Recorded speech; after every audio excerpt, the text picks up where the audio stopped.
Good evening, everyone. Don't know if I'm going to be able to bring some sensibility, but we'll try as we begin. I thought I would start today by sharing something about myself that maybe quite a lot of you don't know, because a lot of students come back to the city realizing I don't know everyone. You don't know me. But I thought I'll share something just a bit about myself. Whilst, you might look at me and think, whoa, this guy, it's really cool. I don't know why everyone laughs when I say that. But yeah, so clearly, let's pretend for the sake of this, you think I'm really cool.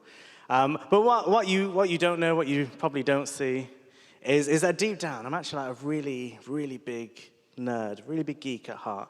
And for some of you, that might be a surprise, like, what? I would never have guessed. Others, if you've spent any time just talking to me for like more than 5 minutes, it might have just come out, because I don't hide it very well when I open my mouth. So, it goes very deep.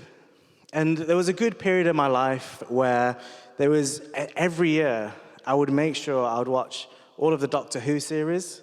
I would watch all of the Lord of the Rings movies, extended editions, of course, all the Harry Potters, all the Star Wars, both the movies and all the series. And I'd spend a lot of time as well just, digging into the lore as well. It wasn't, you don't just watch the movies, you research the characters, the histories, the places. It goes really, really deep. And sometimes embarrassing, but also sometimes it's very fun. And I also have a few collectibles as well, from different series and franchises. But probably the one that I've loved the longest of this collection is from Power Rangers. Any Power Ranger fans? No, I saw one hand. I know there was at least two this morning. But yeah, so I absolutely love Power Rangers. I've seen from the first ever original Mighty Morphin Power Rangers all the way to the current season. And for the one Power Ranger fan, the new season has started as of Friday. So, exciting times ahead for us. You're all missing out. But I absolutely loved Power Rangers. My favorite was the original Mighty Morphin Power Rangers. And my favorite Ranger was the Green Ranger, Tommy Oliver. He's a cool guy. Seeing Hannah's face, just looking at me like, this guy is so sad. But I'm telling you, it's very exciting. He was my favorite Power Ranger. He was really cool. And he had this weapon called a Dragon Dagger, and he controlled his Megazord. It was really cool. And there was one year I went to Comic-Con, and I did dress up, because again, I told you it goes deep. I dressed up, I went to Comic-Con, and I saw they were selling this collectible Dragon Dagger. And I was like, I just have to buy it. And this started a small collection that we have up in our house that my wonderful and very gracious wife, Beth, allows me to have.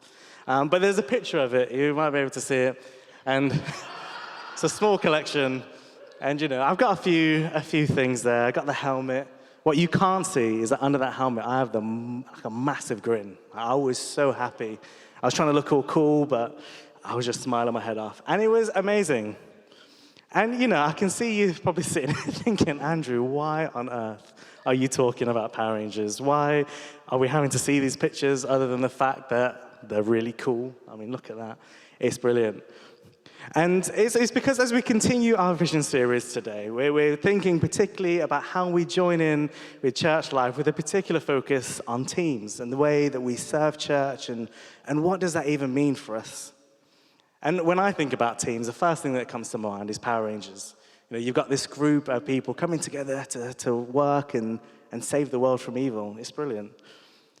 But I wonder what comes to mind when you think of the word team. Maybe it's a different superhero team. Maybe the Avengers, maybe it's X-Men, or maybe your mind is more grounded in reality than mine is, clearly. And you think of maybe a football team or some other sports team, or maybe it's the people you work with. If we bring it a little bit closer to home at Penny Lane, maybe it's the worship team who led us in some great worship, or the welcome team or the cafe team that served you lovely warm cookies and gave you a nice smile and a cup of tea. In all these different teams, we have people coming together, working together to serve a purpose. So when we're encouraging people here at Penny Lane to sign up and join teams, what is the purpose of that? Why do we encourage people to be a part of a team here? Is it so that we can simply have people around just to keep the church ticking or, just keep it afloat? Is it so that when people walk in, it looks like we look the part? We don't just have someone on a guitar by themselves just leading worship, but we've got a full band and we look great, we sound great, and we just got to keep up this front. Or maybe there's something a bit deeper going on here. Why do we think that joining in church life in this way is important for us? And not just the stuff that we do here on a Sunday, but for our own discipleship and our own relationship with God. Why should we care? Well, a part of that is we want to grow in our discipleship. As disciples, as people who want to follow Jesus, we try to live our lives to be more like Jesus each and every single day. We are to model our lives after Jesus, the one person who had the most fulfilled and most complete life out of all of humanity. And when we look, we see this wasn't a life where he was pampered on hand and foot. He wasn't just sat in palaces, with people looking after him, running about. In Mark 10, we see this interaction between Jesus and his disciples, in which two brothers, James and John, they come to Jesus and they ask him, can we sit either side of you when we get to heaven? When we come in glory, can we be either side of you? And at the heart of it, what they were doing here, they were chasing after power and status. And not surprisingly, the other disciples that were there, they weren't too happy about that. But this is what Jesus had to say to all of them when he gathered them around. In Mark 10, it says, Jesus called them together and said, you know that those who are regarded as rulers of the Gentiles lord it over them, and their high official exercise authority over them. Not so with you. Instead, whoever wants to become great among you must be your servant, and whoever wants to be first must be a slave of all. For even the Son of Man did not come to be served, but to serve and to give his life as a ransom for many. You see, what Jesus was doing here was flipping the script on what it means to be great. Society tells us that in order for us to make it, to be successful, we have to have authority and status. We have to have power over those below us, and we have to work our way up this clear hierarchy that there is. But this isn't how it works in the kingdom of God. Our priority shouldn't be on ourselves or how important we are or what others can do for us, but how we are able to serve others. And we see this exemplified through the life of Jesus. He was God, who is the King of all kings. He's greater than everything and anyone. But he came to earth in humility to serve.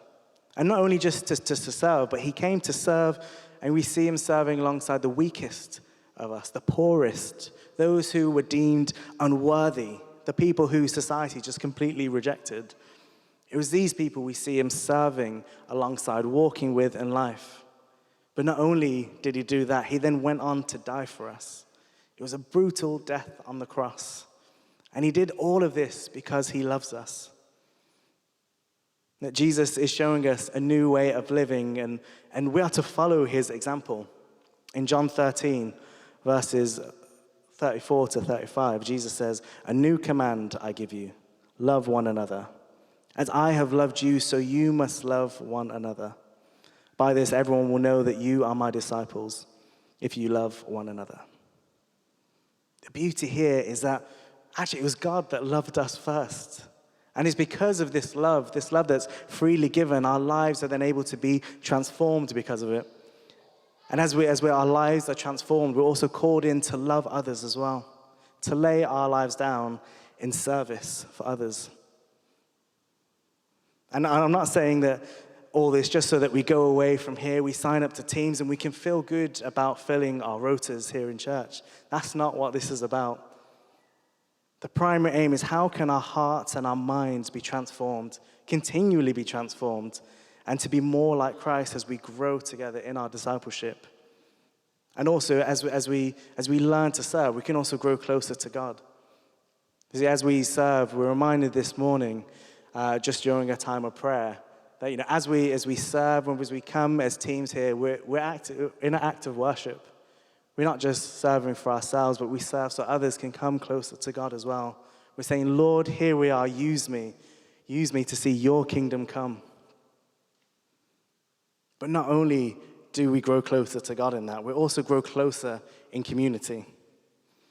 It's really easy to come to church on a Sunday and to think to ourselves, what can I expect to receive today? What can I expect to receive from the service, for the people that I encounter? And truthfully, if everyone came in with that mindset, with that mentality, church here would feel like such a cold place.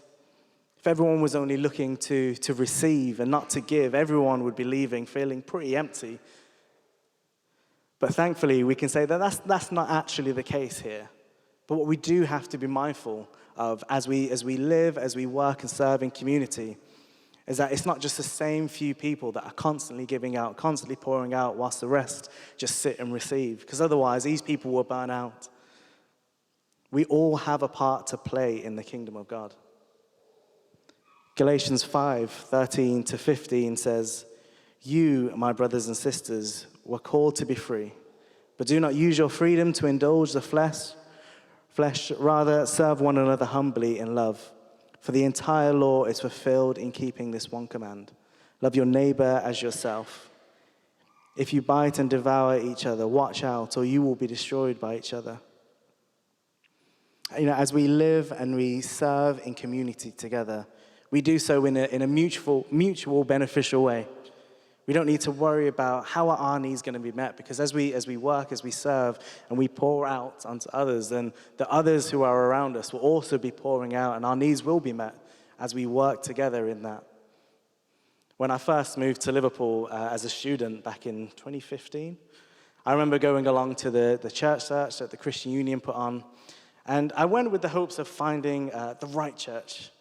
I remember I was going to go in, I was going to absolutely love the worship, I was going to love the people, the sermon was going to be 10 out of 10, and it would just suit me perfectly, I had this checklist of all that I wanted in a church, and I was ready to see what the churches around Liverpool had to offer me, and how I might grow closer to God through that.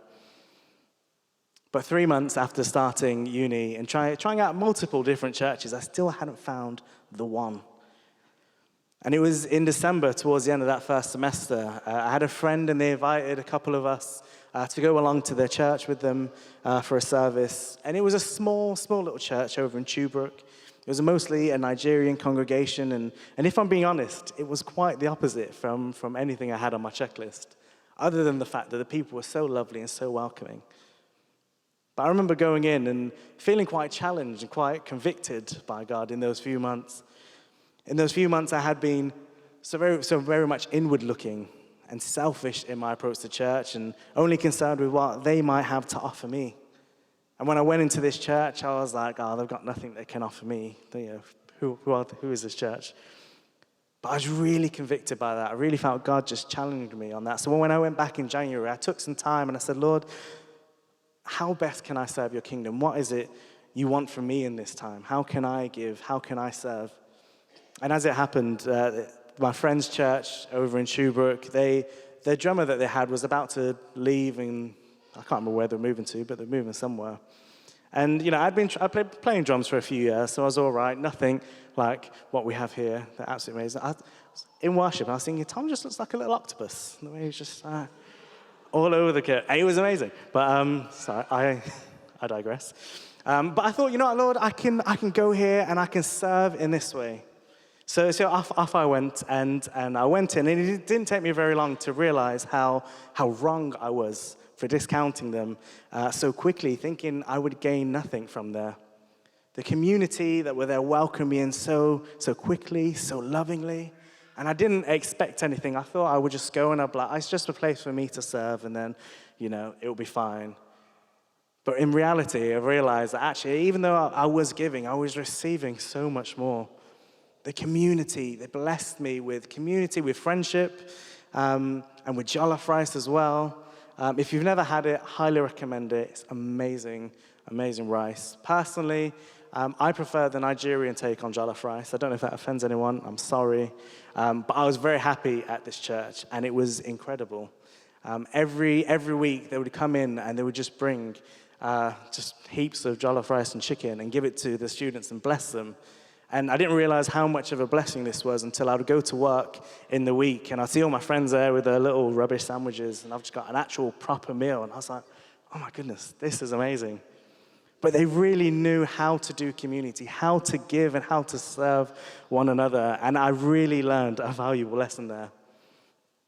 It wasn't just about the food. It was about how they loved, how they served, how they poured out and looked out for one another. It was this real humbling experience. So what does it look like to serve here at Penny Lane? Well, there were already about 14 or so different teams that are set up which help with the life of church. Some of these you will have encountered today as you come in. You know, you've got the welcome and cafe team, you've got the worship team, production team at the back, all these things to help a Sunday run. But there are also things that happen not just on a Sunday as well. You also have things like community cafe or the playgroup cafe in the week, or the garden team. All these different teams have different functions and requires different skill sets, so there's something for everyone. And I was thinking, reflecting, what makes some of the best teams? And it wasn't the ones where everyone was the exact same, where you had this carbon copy of each other. They all think the same or act the same or have the same ideas. But it's the one that had the greater diversity, where people are able to complement one another in a skill set, not just, hey, you look good, but also, that's also nice. But how they're able to complement each other, where the strength and weaknesses of others can balance out as they come together and they work. Where some people might be really creative and actually be able to come out with 10 ideas to be like, this is a really good idea, why don't we try this? But then on the other side, you've got the people with that sense of urgency that have to bring that sense of, we need to stop coming up with 1,000 ideas and actually just do one, and let's implement that. When we look at the Bible, where it talks about the church, it often describes the church as a body, where it's one body, but with many different parts. And all these parts are special, and all of them are key and needed for the body to function as a unit. Another show that I really like is called Voltron, which is very much like Power Rangers. There are some heroes, they pilot mechanical lines, they come together, they form a big robot. It's really cool. I know I can see you all looking at me again, like here he goes. But it is really cool, and there is a purpose to this. There's a character called Hunk, and the first time that they come together and they form Voltron, he exclaims rather excitedly, "I'm a leg!" And he's like so amazed by that. There he is. It's really cool. But he exclaims rather excitedly, "I'm a leg!" And he absolutely loves the fact that he's just playing his part. That he's not the head, he's not the arms, but he's a leg. And often in church, we can sometimes glamorize certain roles and whilst try and push others away, where it's like, oh, it's really cool to be on the worship team, but to go out, be out at the back and serving somewhere else, that's a bit rubbish. And I've seen it so many times where we see all these other roles seem to function and serve. Maybe it's the preacher or the worship leader, or we see the leader of the church put up on this pedestal. But we've got it so backwards so many times. We're told that it's these roles who are there to function, to serve, to equip and build up the rest of the church, that actually we can go out and do God's mission. We should encourage those people who are legs or little toes or earlobes or whatever it is. All of those are important for us to function. Without those legs, we can't stand, we can't walk, we can't run, we can't do any of those things. In a minute, we're going to take some time to actually look at the different teams that we have here at Penny Lane. But just before we do that, I want you to have a think. What might be the area of ministry that most excites you? Maybe you're not in a team yet and you're thinking, oh, I would love to do this. This is something that just makes my heart sing as we worship and we serve. And this could be an area where you're like, oh, maybe this would be something to get into. Or what are the gifts and skills you might have that enable you to serve in a particular way? Or maybe there's somewhere that God's already been speaking to you about, and you're like, yeah, I'd really love to serve in this way. Or if you haven't heard any of that, why don't you ask him? Take some time to say, God, where do you want to use me? What skills do I have, and where can they best be served in the church? Maybe you're young and you're youthful. You're at an age where you can connect and relate to young people well. Maybe you remember how impactful your days growing up in church, in the youth, and you feel that might be a good ministry to serve in. I'd be able to give back there. Maybe you're really good at welcoming. You've got a winning smile. Right? And, or maybe you just know what it's like when someone remembers your name after the second time of meeting them, and it's just how welcoming and how much of a blessing that is, and you want to be able to bless people in that way. Then maybe the welcome team is the team for you.